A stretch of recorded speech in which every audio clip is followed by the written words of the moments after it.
Hello जी। कैसे हैं आप सब। आई होप आप लोगों का कोस्टिंग का पेपर बहुत बहुत बहुत अच्छा गया होगा। और अगर नहीं भी गया तो भी कोई बात नहीं, चिंता मत करो। जितना भी तुम्हें डर वहां पे लग रहा था उससे 4 गुना डर होने वाला है, क्योंकि अब अगला ऑडिट का पेपर है। डरा नहीं रहा हूँ, चिंता मत करो। मुझे पता है तुम्हें ऑलरेडी बहुत डर लग रहा है। और आज की वीडियो में फटाफट से 1.5 डे की स्ट्रैटेजी, किस तरह से आपको चीज़ों को अप्रोच करना है, और आपके मन के बहुत सारे सवाल कि सर पेपर डिफिकल्ट आ जाएगा क्या, कि सर डर बहुत लग रहा है, सर ऐसा लग रहा है देख के कि कुछ भी पढ़ा हुआ नहीं है, सब कुछ भूल गए हैं। रुक जाओ, मैं आ गया हूँ, बताता हूँ, शांति रखो। देखो जी, सबसे पहले हम डिस्कस करते हैं कि आपकी स्ट्रैटेजी क्या होनी चाहिए। कि अब जब आप पेपर दे के आए हो तो आज का दिन, कल का दिन और पेपर में जाने से पहले अगला दिन कैसे कैसे आपको यूटिलाइज करना है। तो हम ABC नहीं, हम C2D स्ट्रैटेजी फॉलो करने वाले हैं। सर ये C2D क्या है? C2D बोले तो कंफर्टेबल टू डिफिकल्ट चैप्टर्स, यानी कि आपके ऑडिट में 11 चैप्टर्स हैं। आप सबसे पहले देखो कि कौन से चैप्टर्स आपको सबसे ज़्यादा कंफर्टेबल लगते हैं। चैप्टर 1 है, चैप्टर 11 है, कुछ कुछ चैप्टर्स होते हैं जो बहुत बच्चों को आते ही होते हैं। तो सबसे पहले आप वो चैप्टर्स उठाओगे। चैप्टर 6 है, ऐसे 230 वाला ऑडियो डॉक्यूमेंटेशन, छोटा सा चैप्टर है। तो सबसे ज़्यादा कंफर्टेबल कौन से आपके चैप्टर्स हैं, आप आइडेंटिफाई करो। कौन से सबसे ज़्यादा कॉन्फिडेंट जिसमें हो आप, जिसके आपने बार बार रिविजन कर रखी है या टेस्ट वेस्ट दे रखे हैं, कौन से वो चैप्टर्स हैं। सबसे पहले वो चैप्टर्स उठाओ और उनको पढ़ना शुरू करो। ठीक है, I can tell you the sequence, लेकिन वो आपके लिए पर्सनलाइज नहीं होगा, वो सब जनरल पब्लिक के लिए होगा, है ना। इसीलिए बेहतर ये है कि आप अपने कंफर्ट वाले चैप्टर सबसे पहले उठाओ। उससे क्या होगा, जब आप वो चैप्टर्स उठाओगे जो आपको ऑलरेडी आते हैं, तो पहली आपकी स्पीड बनेगी, फ्लो बनेगा। ठीक है, आप जल्दी जल्दी जल्दी जल्दी चीज़ें कवर कर पाओगे। आज पेपर देके आने के बाद आप थोड़े थके हुए हो तो इजी चैप्टर्स आप आज कर सकते हो, है ना। साथ ही में आपका कॉन्फिडेंस बढ़ेगा, प्लस में नंबर तो इकट्ठे हो ही रहे हैं। जो चैप्टर्स डिफिकल्ट हैं उसको उठाओगे, उसमें टाइम लगाओगे, शायद वो चैप्टर छूट जाए जो हमको आता है। तो ऐसा अपने को नहीं करना। हर एक चैप्टर कुछ ना कुछ नंबर का आता है, चाहे चैप्टर 6 ही है, 4 पेज का चैप्टर, लेकिन 4 मार्क का आता है। तो 4 मार्क बेटा, 4 4 करके ही 40 बनते हैं, इसको ध्यान में रखना। और पहला टारगेट तुम्हारा 40 तक पहुंचने का है, चाहे आज चाहे कल पेपर में। पहले आइडेंटिफाई करोगे कि 40 तक कैसे पहुंचे, फिर 60 तक कैसे पहुंचे, और फिर 80 तक कैसे पहुंचे। ठीक है जी, तो आप सबसे पहले वो चैप्टर्स उठाओगे जो आपको सबसे ज़्यादा कंफर्टेबल लगते हैं। पिछली बार एक बहुत ही समझदार बच्चा, बहुत इंटेलिजेंट बच्चा था, उसने मैसअप कर दिया ये 1.5 डे, क्योंकि उसने पहले डिफिकल्ट चैप्टर उठा लिए, फिर अगले दिन तक उसके 2 ही 3 चैप्टर हुए थे। फिर शाम को वो पैनिक कर गया कि अब कैसे होगा कैसे नहीं होगा, तो उसका सारा काम खराब हो गया। इसीलिए मैं तुम्हें कह रहा हूँ कि सबसे पहले कंफर्टेबल चैप्टर्स उठाना, जिनके साथ तुम बहुत कंफर्टेबल हो, जो तुम्हें अच्छे से आते हैं। ठीक है, वो करते जाओगे तो तुम्हें तसल्ली होती जाएगी। चैप्टर 1 है 6 मार्क का, चैप्टर 11 है 10 मार्क का, तो तुम्हें तसल्ली होती जाएगी 3 4 चैप्टर करने का कि भाई चल मैंने 25 30 मार्क का तो सिलेबस कर लिया आज ही, है ना। और अगर तुम्हें नहीं पता, तुमने आइडेंटिफाई नहीं कर रखे, तो मैं तुम्हें एक सीक्वेंस बता देता हूँ। ये वाले वो चैप्टर्स हैं 1 11 2 6 8 और 7। ठीक है, ये इनके नाम भी हैं, नहीं यहाँ पे तो सीरियल नंबर अलग है, पर मैं तुम्हें वैसे बता दे रहा हूँ, अपने स्टडी मैट के हिसाब से देख लेना। 1 11 2 6 8 7 ये चैप्टर जो है highest return on investment chapter है। इसका मतलब पेजेस इन चैप्टर में कम है और नंबर इन चैप्टर्स के बहुत ज़्यादा है। अगर आपने सिर्फ ये चैप्टर्स भी अच्छे से कर लिए जल्दी से, तो आपका पास होने का जुगाड़ हो जाएगा। पासिंग मार्क्स इन चैप्टर्स में से अच्छे से आ जाएंगे। ठीक है, तो आपको पैनिक नहीं होगा कल के दिन में कि यार मेरा तो बहुत सारा सिलेबस रहता है, कैसे होगा कैसे नहीं होगा। पहले चैप्टर उठाओ, अगले दिन सुबह सुबह के टाइम कोशिश करो रात भर में, आज हो पोस्ट के पेपर देने के बाद रात भर में जितने चैप्टर्स हो सकें इसी सीक्वेंस में कर लेना, जो सीक्वेंस मैंने लिख रखा है। जितने चैप्टर्स हो सकें उतने कंप्लीट कर लेना, सुबह बाकी के बचे हुए चैप्टर्स, और फिर चैप्टर 4 उठा लेना। चैप्टर 4 है तो बहुत बड़ा, लेकिन पॉइंट ये है कि उस चैप्टर 4 में 8 एसेज हैं। तो ऐसे 500 520 और 530, इनको छोड़ के ये 3 एसेज बड़े हैं, इनको छोड़ के बाकी 5 एसेज छोटे छोटे हैं, 2 2 2 2 3 3 3 3 पेज के। तो वो एसेज पहले उठा लो, कोई 3 पेज का, कोई 4 पेज का, कोई 5 पेज का, इस तरह से वो 5 एसेज पहले निपटा लेना। फिर 500 520 530 में से तुम देख लेना कि तुम्हें कौन सा ज़्यादा अच्छे से आता है, पहले वो कर लेना। ठीक है जी। फिर एक बहुत ही ज़्यादा इंपॉर्टेंट पॉइंट, ताकि तुम टाइम बाउंड मैनर में पढ़ाई कर सको। देखो मैंने तुम्हारे लिए एक टेबल बना रखी है कि हर एक चैप्टर को तुमको अलॉट करके चलना पड़ेगा टाइम। तुम्हारे पास टाइम बाबू बहुत लिमिटेड है ना। तो अराउंड अगर हम आवर्स में कैलकुलेट करें तो एक जो कल का फुल फ्लेजेड दिन होगा उसमें तुम 13-14 घंटे पढ़ लोगे मान लो। आज के दिन में तुम 4-5 घंटे पढ़ लोगे और पेपर के दिन जाने से पहले तुम 3-4 घंटे पढ़ लोगे। तो अराउंड जो भी आ रहा है मैं इसको अप्रोक्सीमेट करके 20 घंटे ले रहा हूँ, ठीक है। तो 20 घंटे में हमने आपको आपके टाइम को डिवाइड करना है कि 20 घंटे में हमको सारा सिलेबस कर लेना। टाइम बाउंड मैनर में पढ़ाई करना बहुत बहुत बहुत ज़रूरी है। हर एक चैप्टर को आपको टाइम अलॉट करना पड़ेगा। मैंने अपने हिसाब से यहाँ पे टाइम अलॉट करा है कि जैसे चैप्टर 1 है तो उसको हम 1 घंटे में कवर करेंगे। चैप्टर 11 है एथिक्स वाला, उसको हम 1.5 घंटे में कवर करेंगे, है ना। चैप्टर 2 है उसको हम 1 घंटे में कवर करेंगे। ये वो वाला सीरियल नंबर है जो आपको फॉलो करना है, 1, 11, 2, है ना। तो आप अगर इसका टोटल करोगे ना तो ये आएगा, इसका स्क्रीनशॉट ले लो, इसी के हिसाब से पढ़ लेना, ये आएगा 14.5 घंटे, ठीक है। अपने हिसाब से इसको थोड़ा सा ट्वीक कर लेना। तुमको लगता है कि भाई रिस्क असेसमेंट वाला चैप्टर 2 घंटे में नहीं 2.5 घंटे में होगा तो 2.5 घंटे कर लेना, है ना। तुमको लगता है ऑडिट एविडेंस चैप्टर 4 2.5 घंटे नहीं 3 घंटे चाहिए तो 3 घंटे कर लेना। तुमको लगता है कि यार एथिक्स वाला चैप्टर 1 घंटे में हो जाएगा तो 1 घंटा कर लेना। अपने हिसाब से थोड़ा सा ट्वीक कर लेना, बाकी मोर और लेस तुम्हारा ये सेम रहेगा। अब वेरी वेरी इंपॉर्टेंट थिंग, तुमने अगर चैप्टर 1 को 1 घंटा दिया तो 1 घंटा टाइम देख के बैठो, 1 घंटा खत्म हुआ वहां चैप्टर 1 को बंद करो, आगे बढ़ो, है।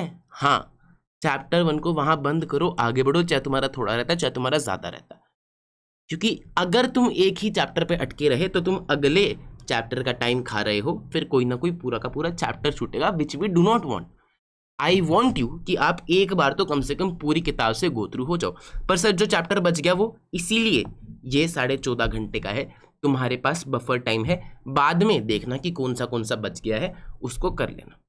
इसीलिए हम कंफर्टेबल टू डिफिकल्ट चैप्टर वाली स्ट्रैटेजी देख रहे हैं कि सबसे पहले कंफर्ट वाले चैप्टर्स होते जाएं, फिर धीरे धीरे करके आखिरी में अगर कुछ छूटेगा भी तो वो डिफिकल्ट चैप्टर छूटेगा जो तुम्हें नहीं आता था ऑलरेडी, तो तुम्हें दुख नहीं होगा, कोई दिक्कत नहीं आएगी। बात समझ में आई? ठीक है जी।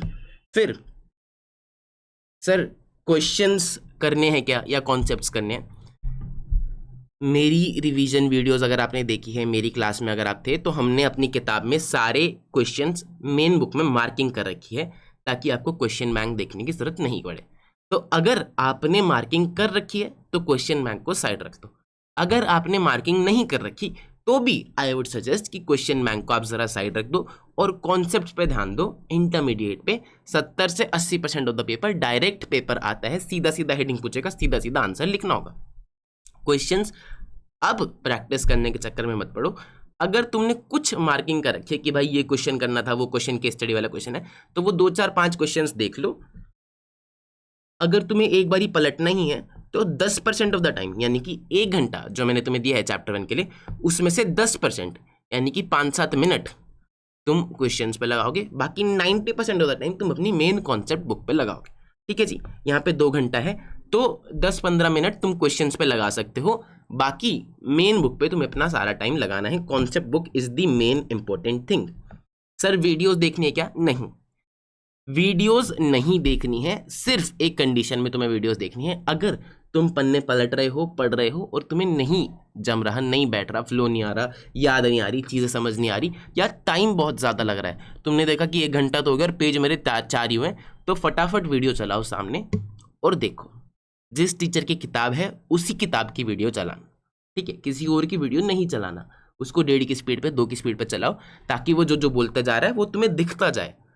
ऐसा बहुत सारे बच्चों के साथ होता है कि नहीं पढ़ा जा रहा, अब 1.5 दिन में एकदम से फ्लो नहीं बैठ रहा, एकदम से स्पीड नहीं बैठ रही, तो सिर्फ उनके लिए वीडियोस चलाना। एक बार ही फ्लो बनने लग जाए, एक चैप्टर तुमने कर लिया, फ्लो बन गया तुम्हारा, वीडियो को बंद कर दो। उसके बाद कोशिश करो खुद से करो।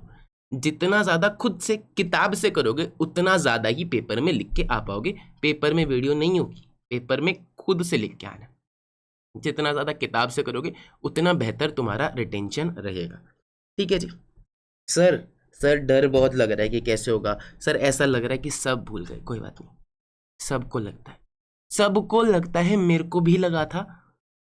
जो आज के टाइम में इस अटेम्प्ट में AIR 1 लाएगा, उसको भी अभी यही लग रहा है कि मैं सब भूल गया, मुझे डर बहुत लग रहा है, सबको लगता है, कोई बात नहीं। तुमने 6 महीने इसी चीज़ के लिए तैयारी की है, कल के एग्ज़ाम के लिए तैयारी की है ना। You want that exam to happen, आप चाहते हो कि वो एग्ज़ाम हो और मैं उससे आगे बढ़ूँ, मेरा जीवन एक नए फेज़ में आए, मैं आर्टिकलशिप में जाऊँ, मैं प्रोफेशनल्स के साथ बैठूँ, मैं देखूँ कि रियल लाइफ में काम करते कैसे हैं, मैं काम करूँ। तो you want that exam to happen, बस तुम्हें थोड़ा सा डर लग रहा है, एंग्जाइटी हो रही है, कोई बात नहीं, लंबी गहरी सांस लेना, कान्हा जी के आगे हाथ जोड़ लेना, एवरीथिंग विल बी फाइन, है ना। अपने ऊपर थोड़ा भरोसा रखो, अपनी मेहनत पे भरोसा रखो। मैं अगर सीए बन गया, कोई और जो सीए बनता है, जो बच्चा रैंक लेके आता है, कोई आसमान से नहीं उतर के आया, मैं भी तुम्हारे जैसा ही हूँ। हमारे जैसे ही बच्चे होते हैं जो सीए बनते हैं, हमारे ही जैसे बच्चे होते हैं जो रैंक लेके आते हैं। मैं जब KPMG में इंटरव्यू देने पहली बार गया था, तो मेरे को इतना डर लग रहा था, मैं यार सड़क पे चलते चलते लोग इंग्लिश बोल रहे हैं, ये पता नहीं कैसे लोग हैं, बहुत इंटेलिजेंट लोग हैं। फिर जब मैं EY में गया काम करने, तो मुझे पता चला कि भाई कोई नहीं, सब हमारी जैसे लोग हैं।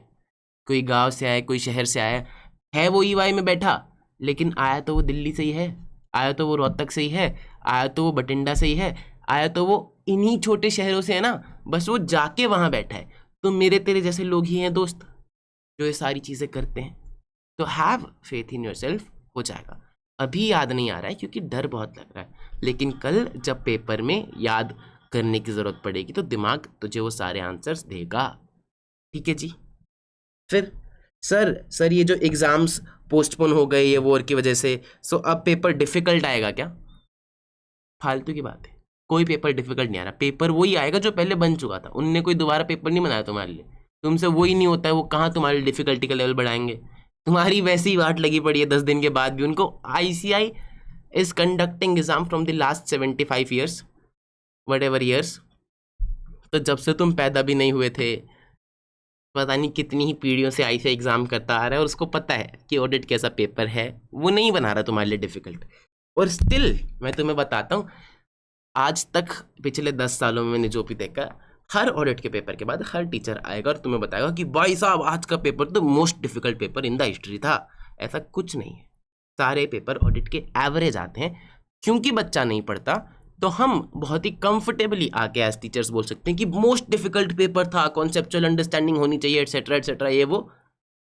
तुम अपने मन में फालतू का डर मत पालो, ठीक है। पेपर वैसा ही आएगा, वही हेडिंग्स हैं, वही किताब है, वही जो तुमने पढ़ा है वही पेपर में आएगा। उसी पेपर में कल कोई बच्चा रैंक लेके आएगा, उसी पेपर में दुनिया भर के बच्चे पास होंगे। वही पेपर सबके लिए, वही पेपर तुम्हारे लिए भी आएगा। ठीक है जी। तो डरने की बिल्कुल ज़रूरत नहीं है, कोई डिफ़िकल्ट नहीं आएगा पेपर कल का।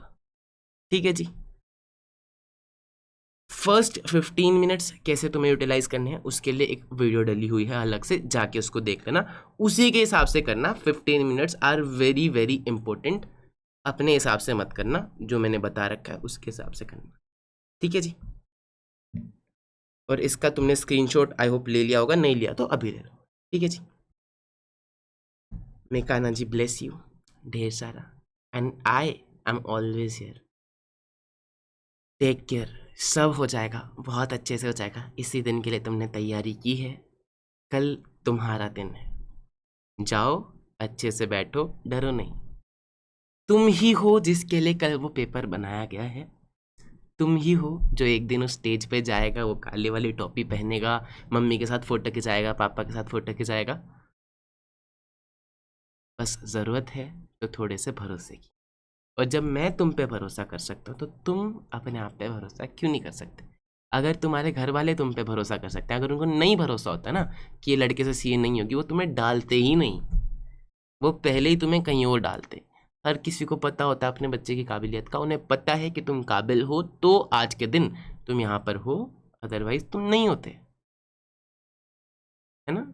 तो जब वो तुम पे भरोसा कर सकते हैं, जब मैं तुम पे भरोसा कर सकता हूँ, तो तुम भी अपने आप पे थोड़ा भरोसा कर सकते। Have faith in yourself. जब तुमने इतनी मेहनत की है तो भरोसा भी डिजर्व करते हो तुम। Have faith in yourself.